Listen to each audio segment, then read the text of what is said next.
नमस्कार, मैं हूं श्वेता। बिहार न्यूज में आपका स्वागत है। आज है 4 जून, दिन गुरुवार। खबरों की ओर बढ़ने से पहले एक नजर डालते हैं आज की सुर्खियों पर। बिहार सरकार का बड़ा फैसला, हर जिले में फूड पार्क और 11 मेगा इंडस्ट्रियल पार्क से बदलेगा औद्योगिक नक्शा, किसानों को मिलेगा उचित मुआवजा। बिहार सरकार का बड़ा एक्शन, अब देर से ऑफिस आने वाले कर्मचारियों पर होगी सख्त कार्रवाई, बायोमेट्रिक उपस्थिति होगी अनिवार्य।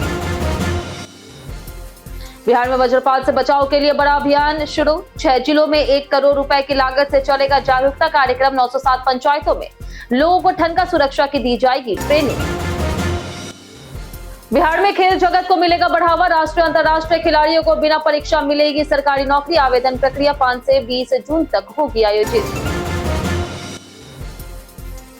बिहार के 5 लाख शिक्षकों के लिए बड़ा निर्देश, ई शिक्षा कोर्स पोर्टल पर अपडेट करनी होगी पूरी जानकारी। डिजिटल डेटाबेस से ट्रांसफर और पोस्टिंग होगी आसान।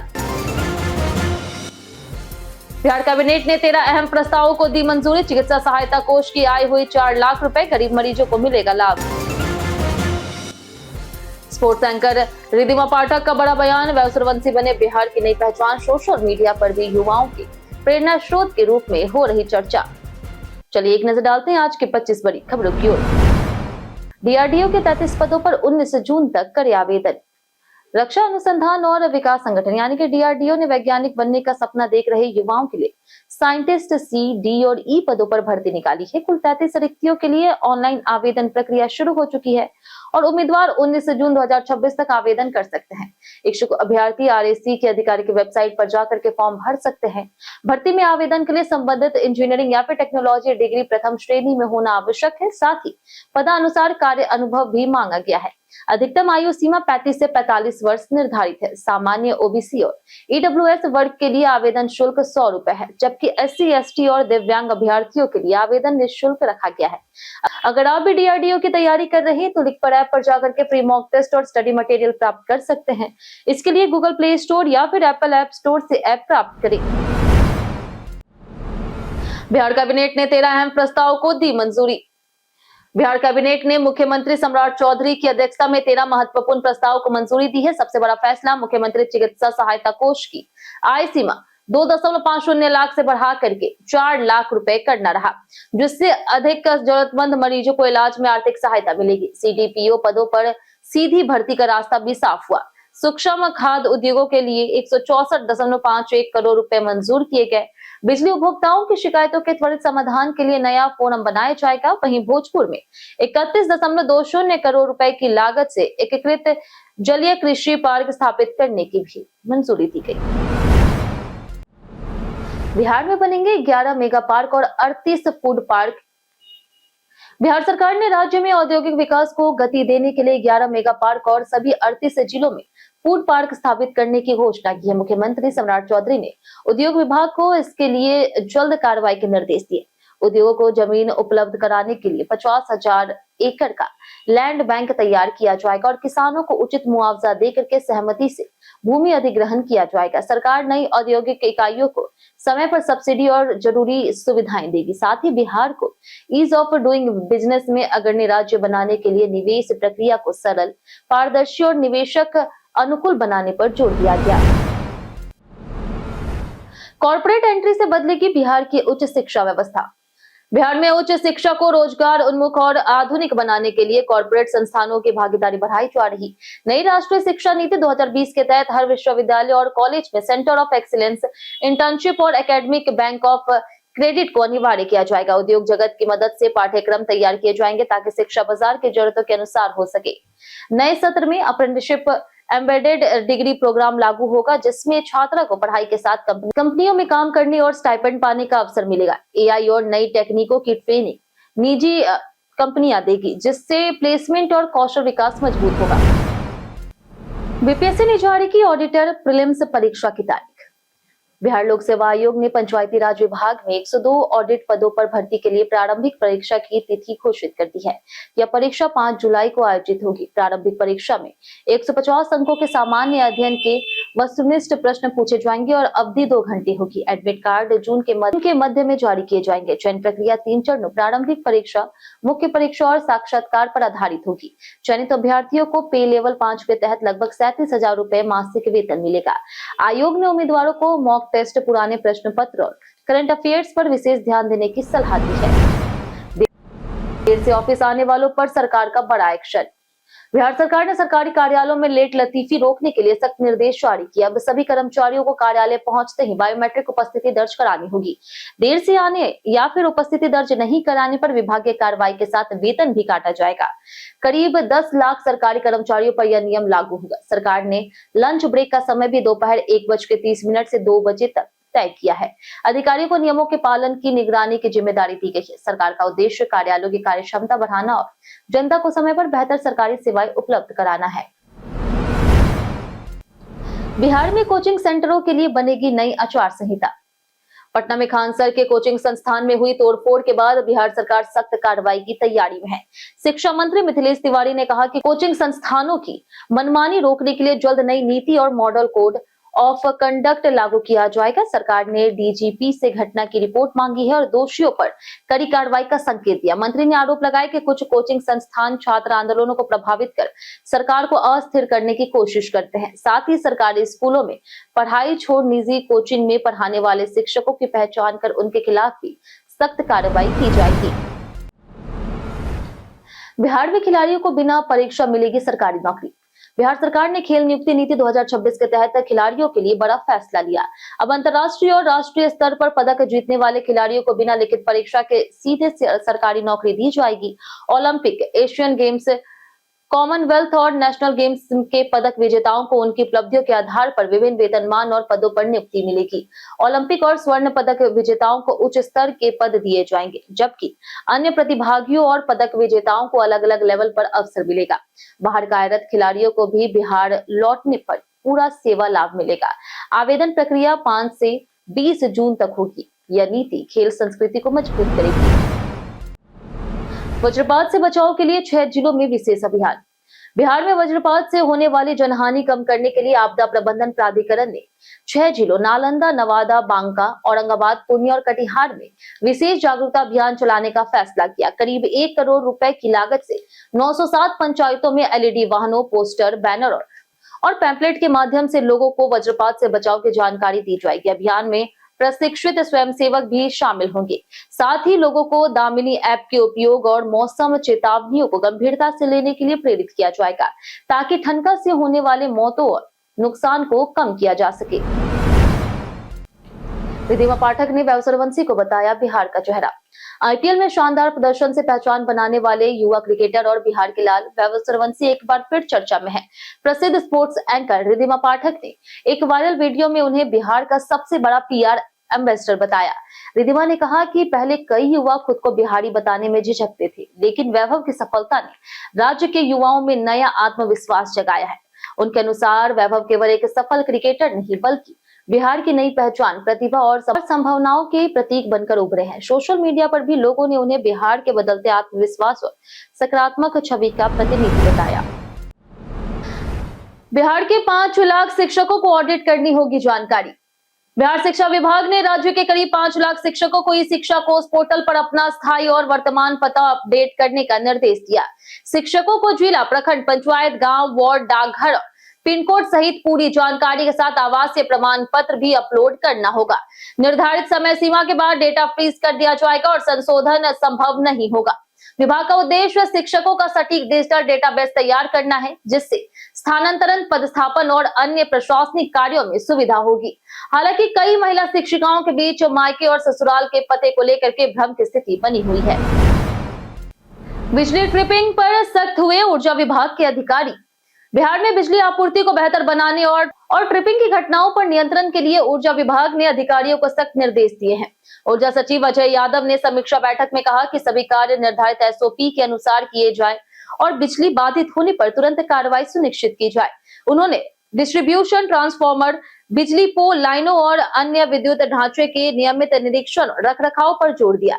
साथ ही उपभोक्ता शिकायतों का त्वरित निपटारा करने के निर्देश दिए। भीषण गर्मी में बढ़ती बिजली मांग को देखते हुए पर्याप्त संसाधन और मानव बल उपलब्ध रखने तथा आपात स्थितियों में निपटने की पूरी तैयारी रखने को कहा गया। फिल्म के टाइटल विवाद पर मनोज बाजपेयी ने तोड़ी चुप्पी। अभिनेता मनोज बाजपेयी ने अपनी फिल्म घुसखोर पंडित के शीर्षक को लेकर के हुए विवाद पर प्रतिक्रिया दी। उन्होंने कहा कि फिल्म के नाम को लेकर के उन्हें उनकी पत्नी और 15 वर्षीय बेटी को सोशल मीडिया पर गालियां और जान से मारने की धमकियां मिली, जिससे वे आहत है। मनोज ने स्पष्ट किया कि फिल्म का नाम तय करना अभिनेताओं का काम नहीं होता और निर्माताओं ने लोगों की आपत्तियों का सम्मान करते हुए शीर्षक बदलने की सहमति भी दी। उन्होंने कहा कि आलोचना अस्वीकार्य है, लेकिन परिवार को निशाना बनाना और धमकियां देना गलत है। फिल्म जल्द नेटफ्लिक्स पर रिलीज होगी। बांका में 6 जून को लगेगा रोजगार मेला। बांका जिला नियोजनालय द्वारा 6 जून को एक दिवसीय रोजगार शिविर का आयोजन किया जाएगा। यह शिविर ITI कैंपस बेलहरिया स्थित जिला नियोजनालय परिसर में सुबह 11 बजे से दोपहर 3 बजे तक चलेगा। इसमें Haier appliances India private limited के लिए टैलेंट कॉर्प सॉल्यूशंस द्वारा 50 प्रशिक्षु पदों पर भर्ती की जाएगी। योग्यता 10वीं से लेकर के BTech तक है और आयु सीमा 18 से 34 वर्ष है। चयनित उम्मीदवारों को 18,000 से 24,000 रुपए वेतन मिलेगा, साथ ही अन्य सुविधाएं भी मिलेगी। रोजगार स्थल पुणे होगा। भाग लेने के लिए नियोजनालय में निबंधन अनिवार्य है। खगड़िया पूर्णिया 4 लेन परियोजना को मिली केंद्र की मंजूरी। प्रधानमंत्री नरेंद्र मोदी की अध्यक्षता वाली आर्थिक मामलों की मंत्रिमंडलीय समिति ने बिहार में NH 31 और NH 231 के खगड़िया पूर्णिया खंड को 4 लेन में विकसित करने की 3,936.05 करोड़ रुपए की परियोजना को मंजूरी दे दी। 143.529 किलोमीटर लंबी यह परियोजना BOT मॉडल पर बनाई जाएगी। मुख्यमंत्री सम्राट चौधरी ने इसे बिहार के विकास के लिए ऐतिहासिक निर्णय बताया। इस परियोजना से सीमांचल और कोशी क्षेत्र की कनेक्टिविटी बेहतर होगी, यात्रा समय कम होगा और व्यापार, कृषि, उद्योग और पर्यटन को बढ़ावा मिलेगा। साथ ही क्षेत्र में रोजगार के नए अवसर भी सृजित होने की उम्मीद है। नवादा में आवास सहायक 10,000 रिश्वत लेते गिरफ्तार।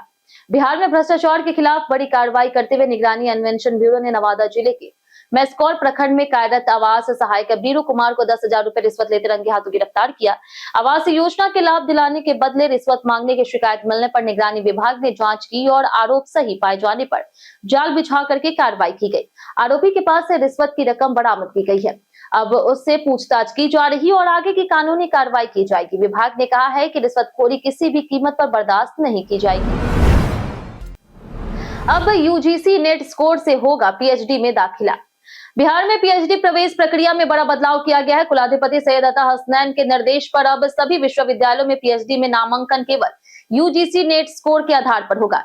PhD एडमिशन टेस्ट यानी कि PAT के जरिए प्रवेश पर रोक लगा दी गई है और विश्वविद्यालयों को PAT के लिए जारी विज्ञापन वापस लेने का निर्देश दिया गया यदि परीक्षा भी नहीं हुई है। यह फैसला UGC के दिशा निर्देश के अनुरूप लिया गया है। हालांकि 2024 और 2025 में PAT के माध्यम से पहले से नामांकित छात्रों की पढ़ाई पूर्वतः जारी रहेगी। इससे PhD प्रवेश प्रक्रिया में एकरूपता आएगी। इन गलतियों से जल्दी खत्म हो जाती है इन्वर्टर की बैटरी। गर्मी के मौसम में इन्वर्टर बैटरी जल्दी खत्म होने की समस्या आम है। इसके पीछे अधिक तापमान, खराब वेंटिलेशन, जरूरत से ज्यादा लोड, बैटरी का ठीक से चार्ज ना होना और बार बार बिजली कटना जैसे कारण हो सकते हैं। स्टैंड बाय मोड में छोड़े गए इलेक्ट्रॉनिक उपकरण भी बैटरी की खपत बढ़ाते हैं। विशेषज्ञों के अनुसार इन्वर्टर को ठंडी और हवादार जगह पर रखें, केवल जरूरी उपकरण ही चलाएं और बैटरी टर्मिनल की नियमित जांच करें। समय समय पर सर्विसिंग कराएं और घर के लोड के अनुसार सही क्षमता वाली बैटरी का उपयोग करें। पुरानी बैटरी को समय पर बदलना भी जरूरी है। पटना में 15 जून तक चलेगा विशेष नाला सफाई अभियान। पटना नगर निगम ने मानसून और संभावित जल जमाव को देखते हुए शहर में विशेष सफाई अभियान चलाने का निर्णय लिया, जो 15 जून तक चलेगा। महापौर सीता साहू के निर्देश पर नगर आयुक्त को यह अभियान सख्ती से लागू करने को कहा गया। 31 मई तक नाला सफाई का लक्ष्य था, लेकिन कई वार्डों से अनियमितता और अधूरे कार्य की शिकायतें मिली। अब वार्ड पार्षद, सफाई निरीक्षक और नगर अधिकारी संयुक्त रूप से निगरानी करेंगे। उद्देश्य मानसून से पहले जल निकासी व्यवस्था सुधारना और नागरिकों को जल जमाव की समस्या से राहत दिलाना है। जानिए आज कैसा रहेगा बिहार के मौसम का मिजाज। मौसम विभाग के अनुसार अगले 2 से 3 दिनों के दौरान राज्य के अधिकतम तापमान में 2 से 3 डिग्री सेल्सियस की क्रमिक वृद्धि होने का अनुमान है, जिससे गर्मी का प्रभाव और बढ़ सकता है। वहीं अगले 3 से 4 दिनों में न्यूनतम तापमान में किसी बड़े बदलाव की संभावना नहीं है और यह लगभग स्थिर बना रहेगा। मौसम मुख्य रूप से शुष्क रहने की संभावना जताई गई है, जिससे दिन में गर्मी अधिक महसूस होगी। अधिकतम तापमान 38 से 40 डिग्री और न्यूनतम तापमान 26 से 28 डिग्री सेल्सियस के आसपास रहने का अनुमान है। कुल मिलाकर के आने वाले दिनों में गर्मी और शुष्क मौसम बना रहेगा। श्रावणी मेला तैयारियों के लिए सरकार ने खोला खजाना। श्रावणी मेला 2026 की तैयारियों को लेकर के बिहार सरकार ने 13 जिलों के लिए करोड़ों रुपए की राशि स्वीकृत की है। इन धनराशि का उपयोग स्वच्छता, पेयजल, प्रकाश व्यवस्था, सुरक्षा, चिकित्सा सुविधाओं और यात्री विश्राम स्थलों को बेहतर बनाने के लिए किया जाएगा। भागलपुर को सबसे अधिक 1,30,00,000 रुपए, जबकि बांका और मुंगेर को 1-1 करोड़ रुपए आवंटित किए गए। सरकार पहले चरण में कुल स्वीकृत राशि का 50% जारी करेगी। राजस्व और भूमि सुधार मंत्री दिलीप कुमार जायसवाल ने कहा कि श्रद्धालुओं को सुरक्षित, स्वच्छ और बेहतर सुविधाएं उपलब्ध कराने के लिए व्यापक स्तर पर तैयारियां की जा रही। सचिन ने बताया पंजाब किंग्स की विफलता का बड़ा कारण। सचिन तेंदुलकर ने आईपीएल 2026 में पंजाब किंग्स की विफलता का कारण बताते हुए कहा कि टीम ने टूर्नामेंट से पहले चरण में शानदार क्रिकेट खेला और प्रक्रिया पर ध्यान केंद्रित रखा, लेकिन बाद के मुकाबलों में खिलाड़ियों का फोकस प्रदर्शन के बजाय नतीजों पर अधिक हो गया, जिससे टीम की लय टूट गई। श्रेयस अय्यर की कप्तानी और रिकी पॉन्टिंग की कोचिंग वाली टीम ने लगातार 7 मैचों में अपराजित रहने के बाद 6 मुकाबले गंवा दिए। तेंदुलकर के अनुसार लंबे टूर्नामेंट में सफलता के लिए परिणाम नहीं, बल्कि सही प्रक्रिया और निरंतरता पर ध्यान देना सबसे महत्वपूर्ण होता है। कई कारणों से दर्ज भारत के इतिहास में आज की तारीख। 1936 में हिंदी सिनेमा की प्रसिद्ध अभिनेत्री नूतन का जन्म हुआ, जिन्होंने भारतीय फिल्मों में विशेष पहचान बनाई। 1946 में प्रसिद्ध पार्श्व गायक एसपी बालासुब्रमण्यम का जन्म हुआ, जिन्होंने भारतीय संगीत में अमूल्य योगदान दिया। 1948 में कांग्रेस नेता अनिल शास्त्री का जन्म हुआ। 1962 में आयुर्वेद के प्रचारक अचंत लक्ष्मीपति का निधन हुआ। 1988 में पैरा बैडमिंटन खिलाड़ी प्रवीण भगत का जन्म हुआ। 2016 में अभिनेत्री सुलभा देशपांडे का निधन हुआ। 2018 में मॉरिशस के प्रसिद्ध हिंदी साहित्यकार अभिमन्यु अनंत का निधन हुआ। केदारनाथ बद्रीनाथ में वीआईपी दर्शन के लिए देना होगा शुल्क। चारधाम यात्रा के दौरान बढ़ती भीड़ को देखते हुए बद्रीनाथ और केदारनाथ मंदिर समिति यानी कि बीकेटीसी ने वीआईपी और प्रोटोकॉल दर्शन के लिए नई एसओपी जारी की। इसके तहत बद्रीनाथ और केदारनाथ धाम में वीआईपी दर्शन के लिए प्रति व्यक्ति 1100 रुपए शुल्क निर्धारित किया गया। राज्य सरकार ने प्राप्त प्रोटोकॉल सूचना के आधार पर विशेष पर्ची जारी होगी, जिससे प्राथमिकता के साथ दर्शन कराया जाएगा। 70 वर्ष से अधिक आयु के बुजुर्ग, दिव्यांग और स्वीकृत विशेष श्रेणी के श्रद्धालुओं को ही विशेष प्रवेश मिलेगा। नई व्यवस्था का उद्देश्य दर्शन प्रक्रिया को अधिक सुव्यवस्थित बनाना और आम श्रद्धालुओं को होने वाली असुविधा कम करना है। एआई फ्रॉड से बचाएगा गूगल का नया फेक कॉल फीचर।